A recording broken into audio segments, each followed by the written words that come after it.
Friends, good morning అందరికీ. ఈరోజు 77 గణతంత్ర దినోత్సవం అనమాట మన కంట్రీకి. దీన్నే మనం ఇంగ్లీష్లో రిపబ్లిక్ డే అంటాము. మనకు తెలిసిందే, కాన్స్టిట్యూషన్ రాసుకున్న తర్వాత ఎప్పుడైతే అది కంప్లీట్ అయిందో దాని తర్వాత 2 monthsకి మనకైతే రిపబ్లిక్ డే వచ్చింది. అంటే అధికారికంగా ఆమోదించారనమాట జనవరి 26న కాన్స్టిట్యూషన్ని. అందుకని దాన్ని గణతంత్ర దినోత్సవాన్ని మనం జరుపుకుంటాం. మామూలుగా అయితే నవంబర్ 26కి కంప్లీట్ అయిపోయింది కాన్స్టిట్యూషన్ రాయడం. ఆమోదించడానికి అండ్ మనకు తెలిసిందే, చట్టసభల ప్రకారం ఆమోదించాలి కాన్స్టిట్యూషన్ అనేది. జనవరి 26న అయితే ఆమోదించారనమాట. అందుకనే మనకి జనవరి 26న మామూలుగా రిపబ్లిక్ డే జరుపుకుంటాం.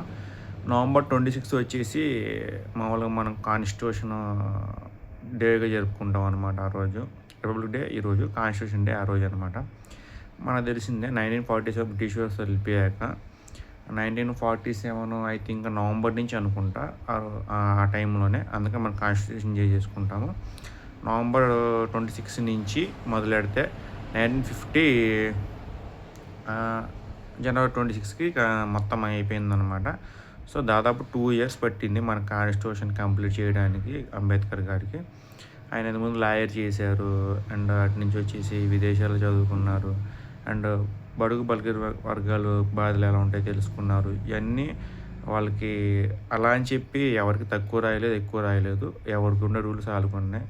లైక్ ఓసీ క్యాస్ట్కి ఉండే రూల్స్ ఓసీ క్యాస్ట్కి ఉన్నాయి, బీసీ వాళ్ళకు ఉండే బీసీకి ఉన్నాయి, మిగతా మైనారిటీస్కి ఉండే క్యాస్ట్ మైనారిటీస్కి రూల్స్ ఉన్నాయి అనమాట. ఏ రూల్స్ అయితే ఆ రూల్స్ ఉన్నాయి.